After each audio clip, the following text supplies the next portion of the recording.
Cette semaine, dans cette nouvelle vidéo, je vous donne mes conseils pour organiser et effectuer vos étapes sur votre premier chemin de Compostelle dans les meilleures conditions possibles. Bonjour à toutes et à tous, bienvenue sur la chaîne Robins Camilo, comme vous le savez, la chaîne dédiée au chemin de Compostelle. Comme je vous le disais dans l'introduction, cette semaine, je vous parle donc des étapes, comment les organiser et pouvoir les effectuer dans de bonnes conditions. Nous sommes au mois de novembre, bientôt décembre, c'est l'hiver et vous allez préparer votre premier chemin de Compostelle pour partir. Comme je vous le disais, au 1er avril, vous allez prendre votre chemin de Compostelle, vous allez prendre le Camino Frances. Vous avez donc environ 34 étapes à parcourir jusqu'à Saint-Jacques-de-Compostelle en partant de Saint-Jean-Pied-de-Port. Toutes les applications et les guides vous donnent ce découpage d'étapes. Vous pouvez l'aménager évidemment et faire plus d'étapes ou moins. Vous aurez donc à parcourir 34 étapes d'à peu près 22 ou 25 km par jour pour un dénivelé de 13 500 mètres à peu près et donc un passage au plus haut sommet à 1500 mètres. Et donc la définition d'une étape, eh bien, c'est la distance qu'il y a entre l'auberge que vous allez quitter le matin, au moins vers 8 heures au plus tard, et puis l'auberge où vous allez arriver soit en début d'après-midi, soit en soirée, suivant le temps à laquelle vous allez marcher. Dans les auberges municipales, vous devez partir de toute façon à 8 heures au plus tard, et donc il faut compter peut-être 7 heures de marche, et une pause, ça vous fait 8 heures en tout de durée d'étape, et ça vous fait donc une arrivée vers 15 heures ou 16 heures. C'est une bonne heure pour arriver dans votre étape, pour ensuite après faire ce que vous allez avoir à faire, un peu de visite et puis aussi un peu d'entretien et de préparation de la future étape du lendemain. Il y a plusieurs solutions, certains peuvent partir, décider de partir le nez au vent et s'arrêter et manger tout en improvisant. Je trouve que la bonne solution c'est de préparer ces étapes pour savoir un peu à quoi l'on s'attend le lendemain et également prendre des dispositions pour ne pas être surpris, ennuyé ou ne pas avoir d'auberge, ça peut arriver quand il y a des hautes fréquentations. Ce qu'il faut tenir compte pour vos étapes, c'est d'abord l'hébergement, votre choix d'hébergement, on va revenir dessus, soit en auberge privée, soit en auberge municipale, ou même plus si vous avez les moyens, ou l'envie.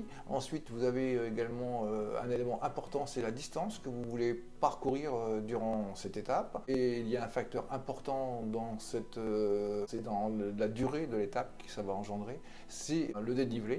C'est le dénivelé qui est prévu pour cette étape et s'il y a beaucoup de côtes, s'il y a beaucoup de montées, s'il y a beaucoup de descentes, ça va influer donc également sur un élément qu'on appellera donc la durée de l'étape.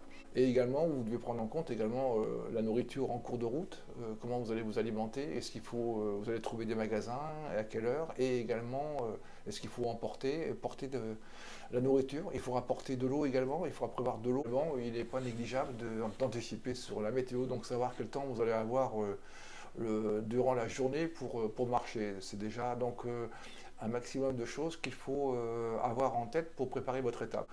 Je vais revenir sur tous ces éléments donc, de l'étape, c'est-à-dire l'hébergement, la distance, le dénivelé, la durée, la nourriture et la météo.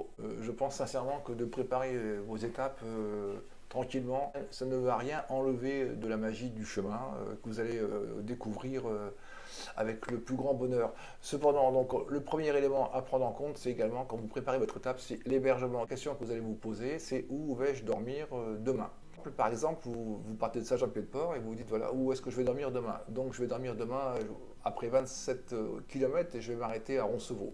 Donc il vous faut si vous êtes prévoyant, à Roncevaux, vous pouvez réserver, donc vous pouvez passer un coup de téléphone ou envoyer un mail et réserver pour arriver tranquillement à Roncevaux.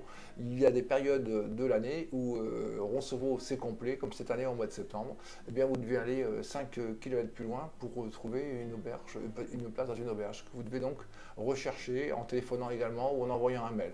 Donc voilà, je vous assure que c'est vraiment une bonne solution, c'est de préparer cet hébergement, de savoir où vous allez déjà dormir et le réserver si possible, si c'est une auberge privée.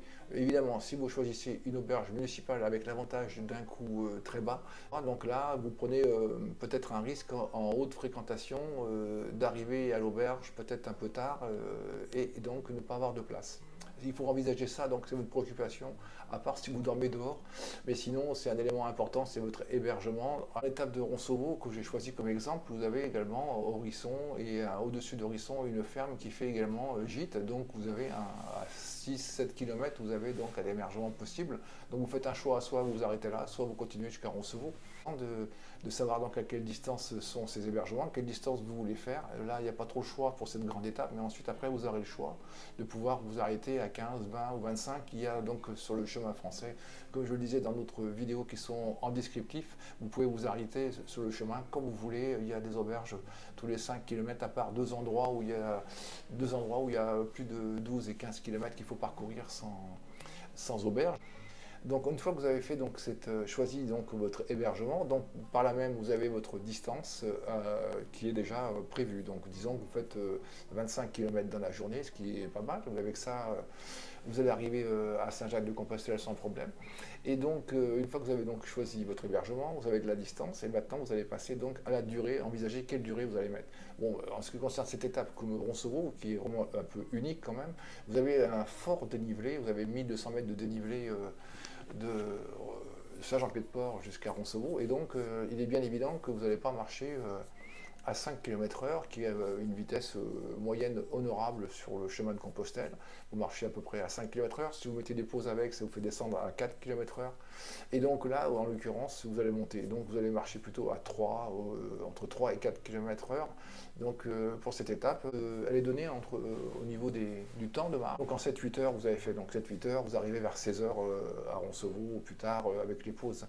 Donc vous voyez, donc là vous avez donc les trois éléments, vous avez choisi l'hébergement, vous avez la distance, de par le fait, la distance à laquelle se trouve l'hébergement, que vous pouvez choisir. Donc. Et également vous avez donc inclus la durée qui va dépendre donc de votre dénivelé, comme ici dans cette étape il est fort, il faut vraiment en tenir compte, ça va donc vous faire descendre évidemment la moyenne de marche. Donc maintenant vous allez également sur cette étape classique, cet exemple de Saint-Jean-Pied-de-Port à Roncevaux, et également il y a l'aspect nourriture. Évidemment, après Horisson, si vous quittez Saint-Jean-Pied-de-Port, donc 2-3 heures après, vous pouvez trouver de la nourriture en cours de route, mais vous pouvez vous arrêter, boire un café à Horisson. Comme quelquefois ça arrive sur d'autres chemins. Donc, il vous faut, dans le cas de cette étape, après Horisson, vous n'avez plus de bar, donc il vous faut envisager d'emmener de l'eau et de la nourriture pour arriver ensuite à Roncevaux vers 16 heures. Donc il faut pique-niquer s'il fait beau.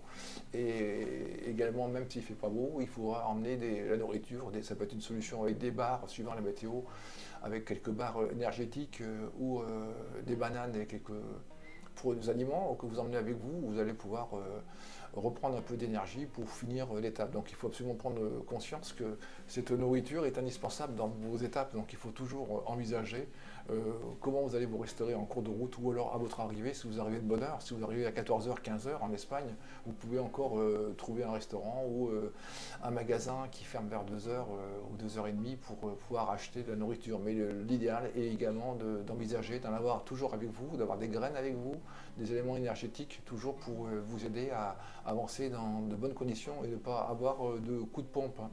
Et donc également, j'arrive aussi à un élément important puisqu'on en parle pour le pique-nique. Quand vous n'avez pas de bar où vous abritez soit du soleil, soit de la pluie, eh bien l'élément important c'est la météo. Et alors il n'est pas obligatoire de regarder la météo le soir avant de partir pour le lendemain. Cependant, c'est un élément hyper important en toute saison. En toute saison parce que vous avez également l'élément de la pluie, du mauvais temps, qui peut vous freiner et également vous gêner durant votre étape.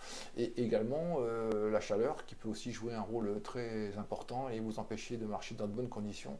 C'est-à-dire qu'il faudrait donc, quand il y a des grosses chaleurs, quand vous faites le chemin en été, si vous êtes contraint de le faire l'été, eh bien, vous avez besoin de marcher dans des conditions favorables.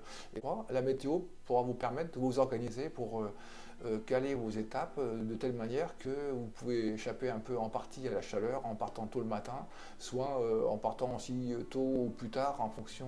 Plus tard c'est plus difficile parce que 8 heures il faut être dehors. À quel endroit où risque d'avoir beaucoup de pluie. Et également il y a des rios à surveiller où il faut passer quelquefois. Et s'il y a beaucoup d'eau, ça peut être plus contraignant. Donc la météo, c'est un élément dont il faut quand même tenir compte dans toute saison, notamment dans les endroits en altitude comme à Océbrero, s'il y a de la neige, il y a un chemin à prendre, l'alternative, prendre un chemin d'hiver pour passer au Cébrero. En ce qui concerne les hébergements et les distances, vous avez donc des applications formidables gratuites et également des guides papier, par contre eux qui sont payants. Mais en gratuit, vous avez des applications superbes comme Bon Camino, comme Camino Ninja, comme Gronds, la Bible. Et dans ces applications, vous avez les hébergements à jour, leurs heures d'ouverture, le numéro de téléphone et la manière de les localiser avec le téléphone. Avec l'aide de Google Maps, je vous mets dans le descriptif le lien de ma vidéo relatif aux différentes applications gratuites pour le chemin de Compostelle, où là vous avez les hébergements à jour et également toutes les distances et le découpage d'étapes. Pour les hébergements, j'ai également fait une vidéo où je vous décris la situation et les différentes sortes d'auberges. N'hésitez pas donc à regarder ces vidéos, elles sont complémentaires aux éléments que je vous donne cette semaine dans cette vidéo. Donc à la suite de cette vidéo sur les étapes, la semaine prochaine, je vais faire une vidéo sur la préparation physique pour faire votre chemin de Compostelle en 2023. J'espère que cette vidéo vous aura plu. Dans ce cas-là, n'hésitez pas à laisser un petit pouce bleu pour bien faire référencer la vidéo sur YouTube. Et également, si vous n'êtes pas abonné, abonnez-vous. Et partagez aussi un maximum cette vidéo pour, si vous considérez que cette chaîne est intéressante, n'hésitez pas donc à nous suivre et à revenir nous voir la semaine prochaine. Et dites-moi dans vos commentaires si vous avez des questions à poser et des suggestions aussi à exposer, ou même votre propre expérience, si vous êtes d'accord avec ce que je viens d'exposer, ou si vous avez des compliments à donner. Dans tous les cas, ce sera donc avec plaisir. N'hésitez pas à commenter et à donner vos impressions sur cette vidéo et sur votre expérience du chemin pour aider donc la communauté et notamment aider ceux qui ne sont jamais partis à faire un bon chemin de Compostelle en 2023. Bonne semaine à tous et bon camino à ceux qui sont sur le chemin en ce moment.